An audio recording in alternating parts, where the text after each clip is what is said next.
well, son. Father. Come now. You know who sired you. That doesn't matter now.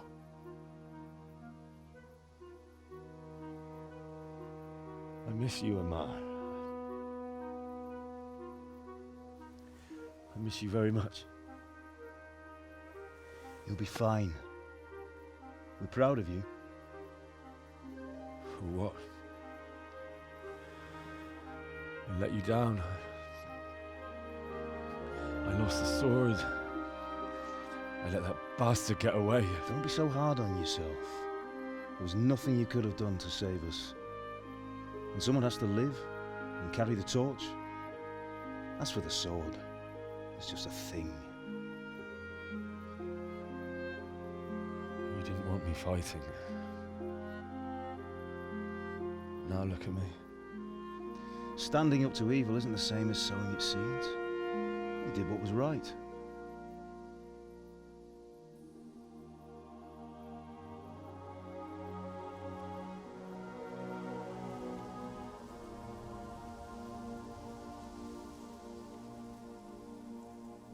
I have to leave you now. Oh, please. You know I can't stay.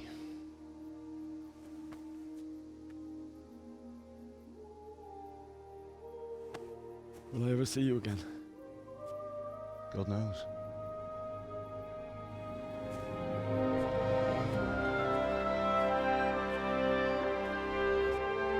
Make her proud.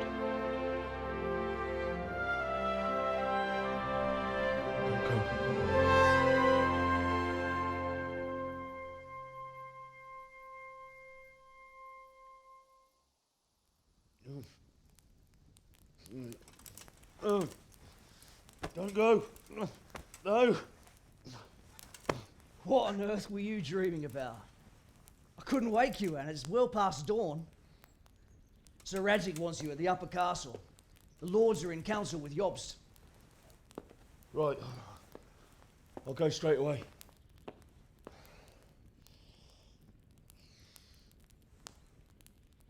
What is it? It's just... I don't know how to address you anymore. All of a sudden you're Sir Radzig's son, hobnobbing with lords and ladies. And here's me, as common as muck. Oh, give over, you idiot. Do I look like a lord to you? Not really. You're as much a lord as I am a nun. And I've never looked good in a habit. Get out of here.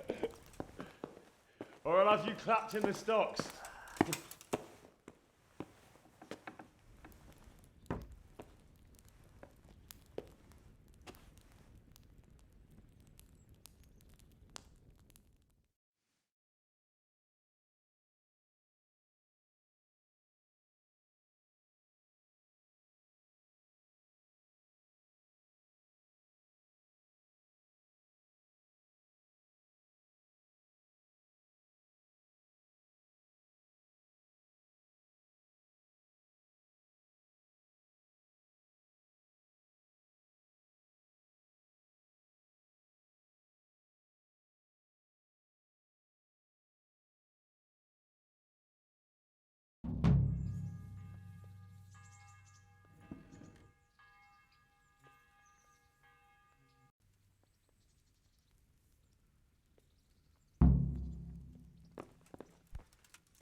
Yeah.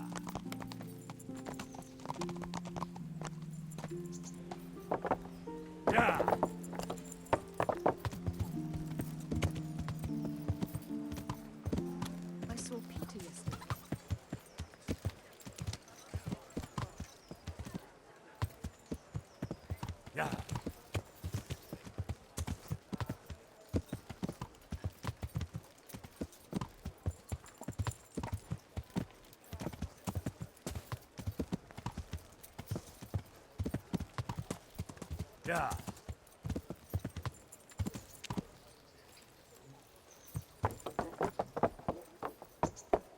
Yeah.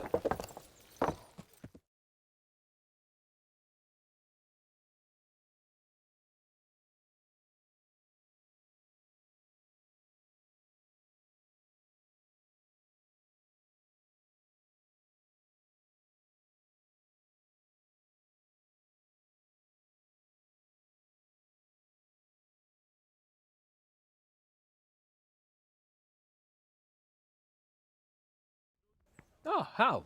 Are you going to the meeting with Margrave Jobst as well? I am. What about Istvan? I assume... That we didn't catch him? No. Because if we had, you'd be the first one to know. Have no fear. We'll get him eventually. I hope you're right. Anyway, let's go and see what Jobst wants from us.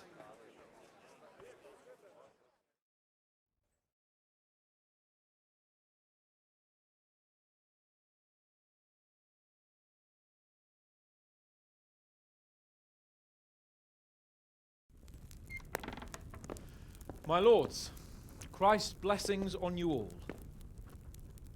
And on you, Lord Capon. And this is my son, Henry. I didn't know you had a son, Sir Radzig. It came as a bit of a surprise to young Henry, too. This gentleman here is John II of Liechtenstein, a member of my council. I'm honored, gentlemen. Come join us. Margrave Jobst was just about to tell us the reason for his visit. Your Grace? I'm sure we're all agreed, Your Graces, that all this unrest must come to an end. This kingdom needs a king. The question is, which king? My cousin, Wenceslas IV, who is being held in captivity. I have to confess, my lord, that your answer surprises me a little. If I'm correctly informed, until recently you sided with your other cousin, Sigismund. That I cannot deny, and I have always stated my position plainly. But times have changed. How have they changed, Your Grace? Sir, there is one thing on which we undoubtedly concur, that King Wenceslas, unfortunately, did not inherit his father's gift for governing. Sadly, his failures have cost Bohemia, the nobles, and our whole Luxembourg family a great deal of money and effort. How did the king let it go so far, damn it? It's in his temperament. He cares only for wine, women, and the hunt. A king, in fact, who never wanted to be king. Then why didn't he just let his brother have the crown? Young sir, the crown weighs heavy when there are duties to be performed, but to surrender it means giving up great privileges, too. But he did surrender power to his brother. When things started getting out of hand, Wenceslas appealed to Sigismund for help in restoring order. What, you're saying Wenceslas invited him here? This is starting to make my head spin. Actually, it makes sense when you think about it. Sigismund wanted to re-establish the power of the whole House of Luxembourg. He thought if he helped Wenceslas win the imperial crown, in return his brother would help him become the king of the Romans, and leave the actual reign of Bohemia and the empire to him. Sigismund would govern, while Wenceslas could carry on doing what he was best at, enjoying the life of the imperial court. Why wasn't Wenceslas crowned Holy Roman Emperor long ago? He was already elected king of the Romans. All he had to do was go and let the Pope put the damn imperial crown on his head. Who knows? Maybe he'd prefer hunting and consorting with bathhouse wenches to spending time with the Pope. Well, so would I must admit. Sigismund's plan seemed sound enough, but it didn't quite work out, did it? It worked for a while. He and his brother reached an agreement. Sigismund took over administration of the kingdom and began planning Wenceslas's journey to Rome for the imperial coronation. But then Wenceslas realized he would just be a puppet with a crown. I must say, Margrave Jobst, Wenceslas and Prokop behave rather like naughty children in need of a good clout about the ears. Sigismund would agree. He was already planning his rule of Bohemia, and all of a sudden, the rug was pulled from under him. I'd say he lost his patience and decided he'd drag Wenceslas to the coronation kicking and screaming if he had to. Just like a naughty child, as you say. So he abducted him and your brother Prokop too, if I heard correctly. Correct. And you helped him do it, if I heard correctly. Yes, your graces, it's true. I was there when Sigismund abducted Prokop. I thought everything could somehow be settled, that we could make my brother see sense. But Sigismund just wanted to put an end to the dispute once and for all, whatever the cost. There was nothing I could do to stop him. And that's one of the reasons why I'm here. The worst of it is that it was all for nothing. Instead of putting a stop to the revolt, it escalated it, and the result is this chaos we have today. That's true enough, sir. But I must admit now, I'm not sure what your position is. The king is incompetent, but we must protect him?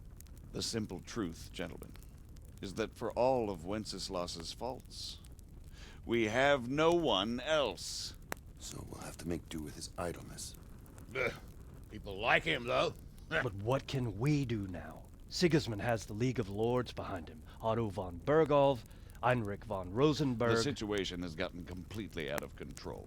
Now even the nobles of the League of Lords are realizing that Sigismund wasn't the right choice. So now Berghoff is on your side.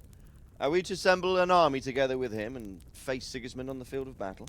We're not in Hungary now. Such affairs may be settled elegantly, without unnecessary hostilities or expenses. I have negotiated an alliance with the Hungarian bishops, the Polish, and of course the Czech nobility, against Sigismund. Every day he is losing the ground under his feet, and that's why I need your help too.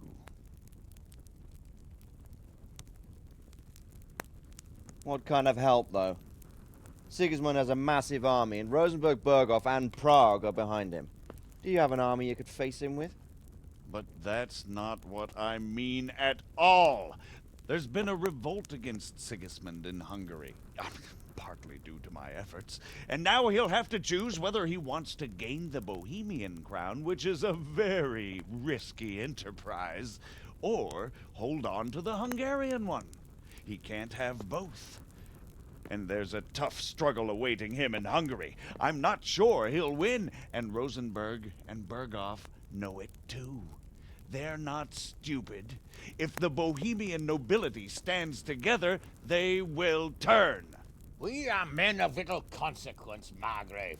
Radzig here lost everything because of his alliance with Wenceslas. Sir Divish came within a hair of the same fate. Even Rattay is defenseless against Sigismund and the League of Lords. What's more, your grace, King Wenceslas languishes in captivity in Vienna. He can't rule too well from there. And what do you propose? To sit with your arms folded till the Bohemian lands are turned to ashes like scarlets? We have to put a stop to this senseless war! And do you know, sir, what the true position of the League of Lords is? I'm not on the best of terms with them at this moment, so you'll have to ask them yourselves. Yes. Why not? I'll go and visit Berghoff at his castle and we'll see what he tells me. You know, that's not such a bad idea, young sir. True. Though a little risky. I doubt Berghoff would harm a blue-blooded envoy. And you can find out what he has to say about developments and what the League of Lords is planning. Then we'll decide what to do next. I'll help you compose a letter to him. I'd like Henry to come with me. Why not? He's proven himself an able investigator, and he'll also be a good bodyguard if anything should happen. And I'll send Sir John here to Kuttenberg to be my eyes and ears there. I believe both your reports will help us get a better grip on the situation.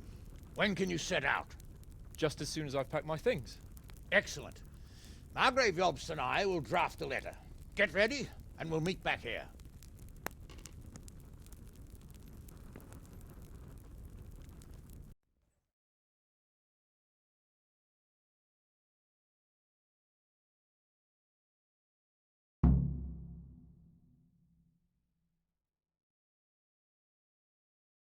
be best to write it in your name as Lord of Lipa.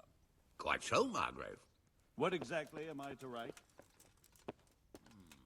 Oh, what isn't really the issue? So, it looks like you're off on a mission. Yes, I can't wait. I don't want to dampen your spirits, my boy, but watch out. These are evil times, and who knows what can happen along the way. Not to mention that Bergov is no saint. Don't worry. I know. You've shown you can fend for yourself, but do take care. You'll be traveling as Lord Capon's bodyguard. You'll be there to make sure nothing untoward happens to him. Keep your eyes peeled and your ears wide open. What Bergov tells you is one thing, but what you see may be quite another. Rest assured, Father. And don't get embroiled in anything else. Just hand over the letter, hear out his reply, and return. Yes. Very well. Bergov is at Trotsky Castle. I think you'll find it quite an eye-opener. It's one of the finest castles in the land. It's 3 days' ride from here, so unless you hit a snag along the way, you'll be back soon enough. Any questions? I'm getting a bit lost in the Luxembourg lineage. It all seems a bit too tangled. The Luxembourgs have ruled the Empire and Bohemia for almost 100 years now. Emperor Charles brought this land to prominence. When he was in power, things had never been so good. Wenceslas and Sigismund are his sons, but by different mothers. Jobst and Prokop are their cousins. They were entrusted with governing Moravia. But instead, they've been in a bitter armed feud for years, and now Sigismund's fallen out with Wenceslas. Wenceslas also had another brother, the youngest, John of Görlitz, who was most probably poisoned. They seem like a hot-blooded lot. It's hard to keep up with their affairs, since they tend to change their alliances from one day to the next. Who is he really, this Jobst? The cousin of King Wenceslas.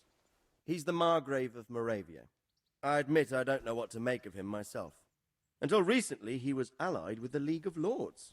For a time, he even served Rupert of the Palatinate against the king. And now suddenly, he's reversed his position. I don't know what led him to do it, and one can't help being suspicious. It's best to keep a watchful eye on him. But he really is the leader of the resistance against Sigismund these days. We'll just have to see how it all turns out.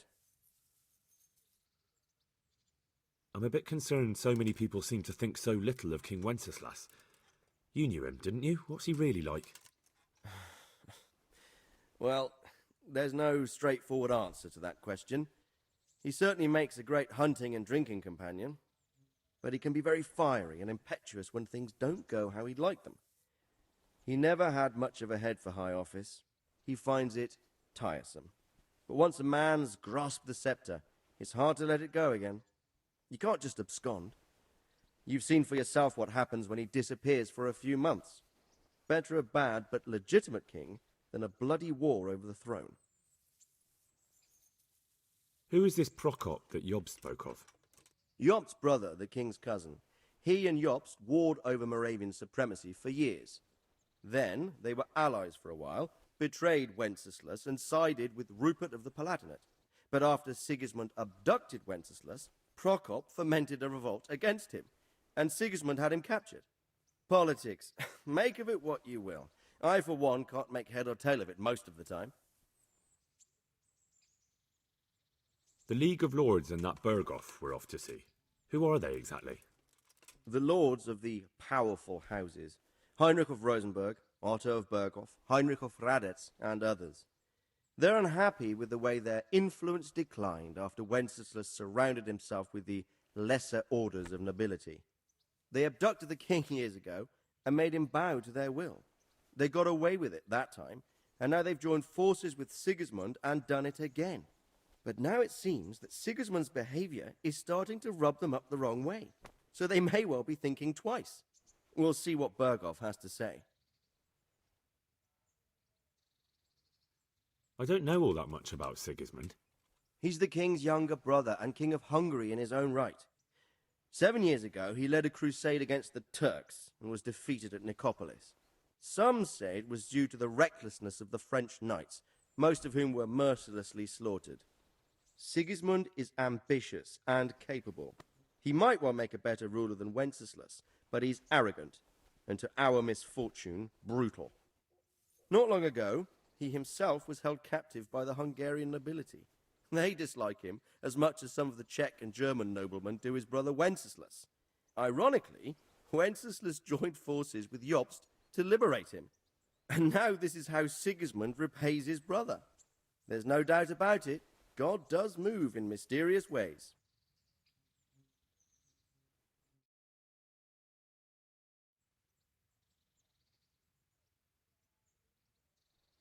Rupert of the Palatinate. That's a name I hadn't heard before today. Rupert is the Prince Elector of the Palatinate. What's a Prince Elector? The Prince Electors are dignitaries of the Holy Roman Empire who have the right to elect the King of the Romans, who would then be crowned Holy Roman Emperor by the Pope. Rupert took the title for himself with the help of 3 other Prince Electors, even though Wenceslas had already been appointed. Some of the nobility in the empire recognized Rupert's claim, but when he went to Rome to be crowned emperor, it turned into a fiasco. Now he's doing his utmost to get Wenceslas to acknowledge him, but so far without success. So, now we have 2 kings of the Romans. Jobst sided with Sigismund for a while, but now he's switched allegiance. He seems to do that quite a lot. That young man, Sir John of Liechtenstein. Why is he here?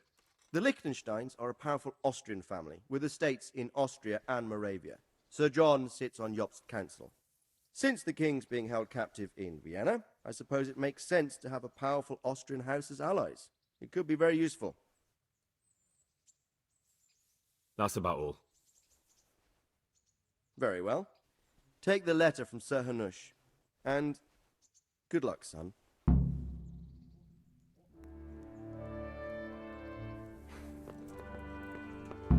So what do you think of this?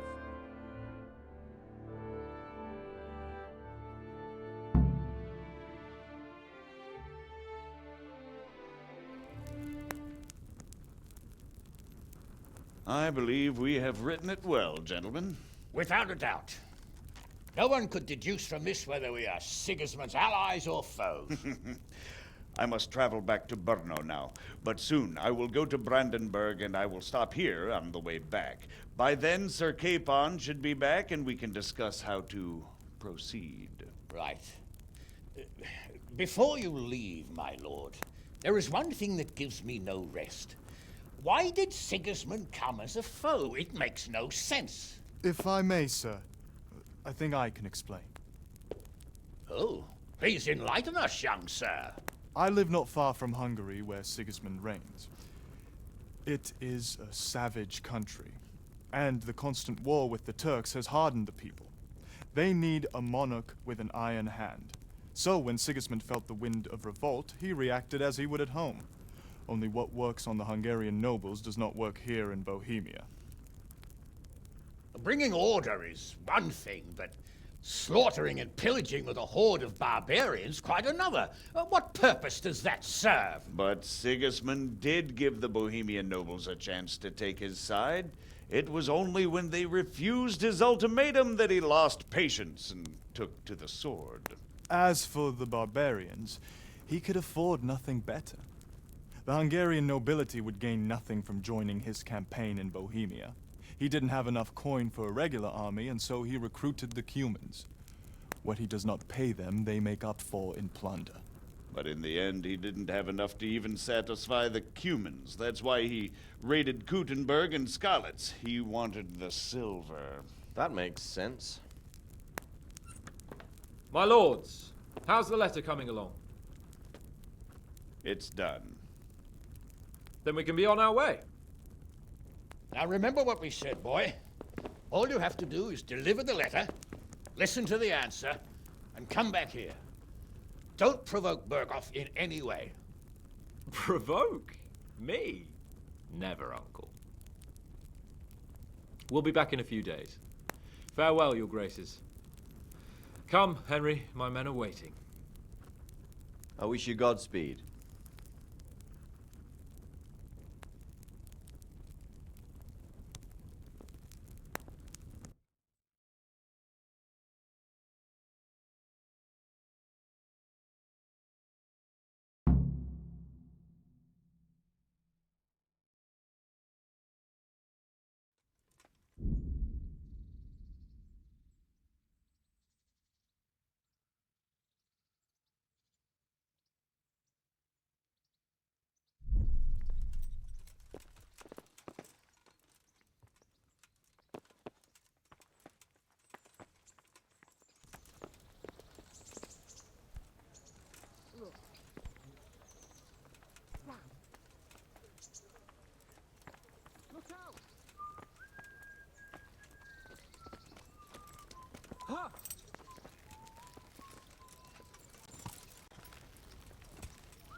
So, can we set off now, Henry?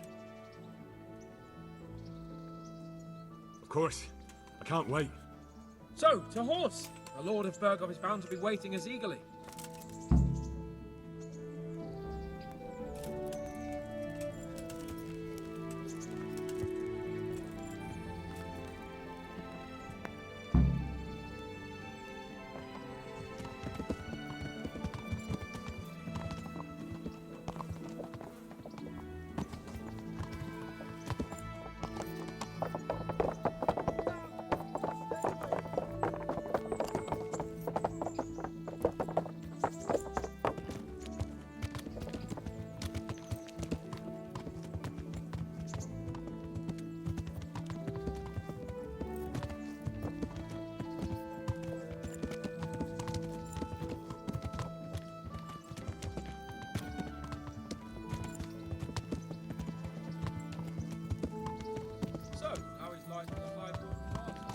I'm getting used to it. What about Rodzik? Has he accounted for not owning up to you the whole time? He explained it. All will be well, I think. Glad to hear it. It's far more acceptable for a nobleman to befriend a noble bastard than a blacksmith's son. Mind you, don't come to blows with a blacksmith, my young lord.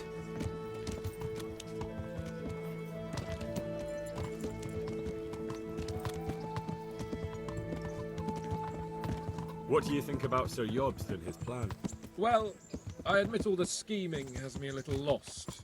I thought Sigismund was the devil, Wenceslas a martyr, those on his side the heroes, and those against him the villains. I believed we'd rescue the king and all would be well again, but now it looks a lot more complicated. Exactly. I didn't expect the noble lords to be as noble as the angels, but I hadn't expected such a sewer. They behave like children. I can't fathom how after all this backstabbing they're somehow still on speaking terms. I don't know either. It beggars belief.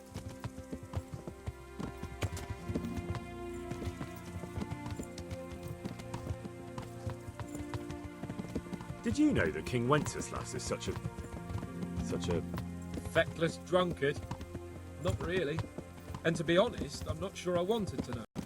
I slept better believing my fate was watched over by a wise and powerful monarch. So did I.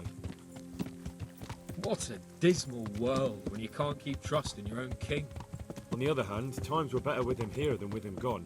Isn't that the truth?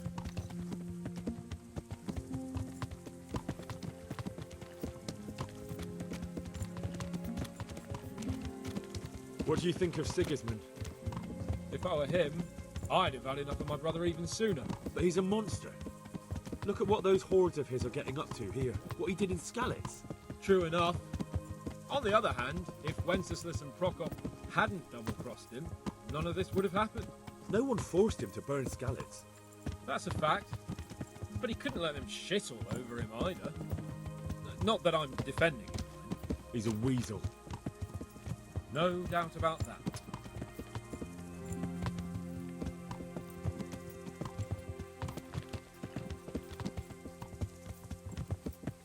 Do you know anything about Prokop? Ha! Sir Hanush could tell you a thing or two about him. Why? Last winter, a certain Sir Jan Sokol of Lamberg, a well-known knight, or robber baron to some, tried to occupy the city of Iglau, which was on the orders of none other than Prokop. And what has that got to do with Hanush? Well, he was there with him. Of course that's not something to brag about in front of Jobst. And what was it all about? They wanted to occupy a city that was on the side of the League of Lords, but despite there being several hundred strong, they didn't take it. For one thing, they couldn't get past the Iglau women, with their pitchforks and cauldrons of hot water. I would never have thought of Sir Hanush as such a rebel.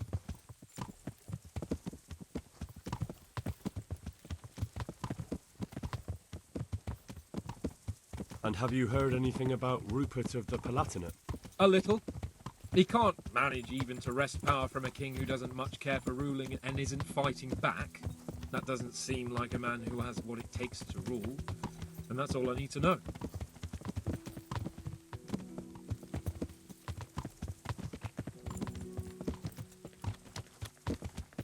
And that Berghoff we're going to see, do you know anything about him? I haven't heard much good about him. but I have a feeling that some other nobles are quite in awe of him, and his castle is apparently quite impressive. I'll be interested to see for myself.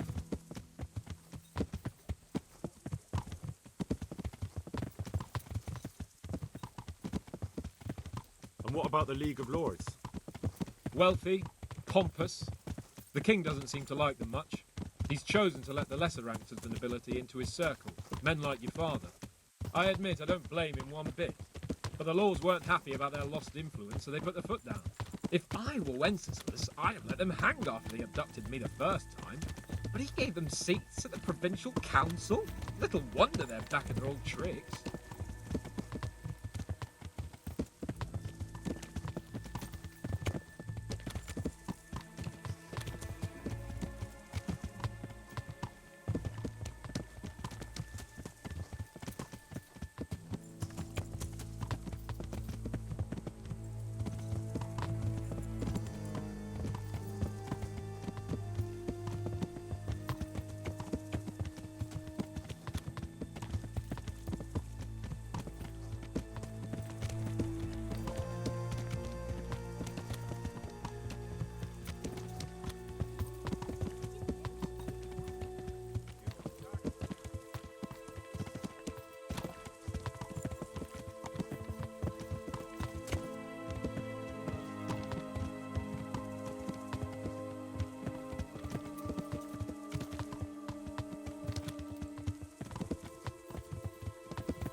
Look out!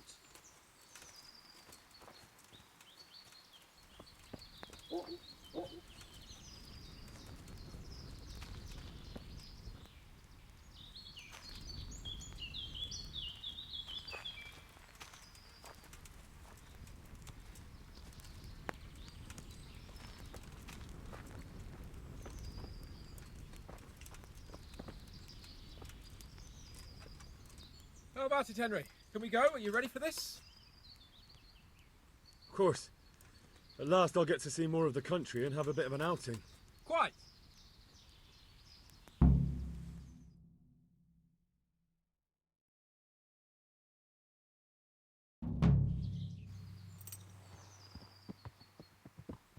Let's get to it then. I finally have the feeling we're doing something worthwhile. We're helping to save the king. Instead of saving his drunken majesty, I'd rather find that whoreson who murdered my parents. get the sword back from him and skewer him with it. Cheer up, Henry. I have a feeling you'll get your chance one day, and it won't be long in coming. Forward, men! Audentes fortuna juvat!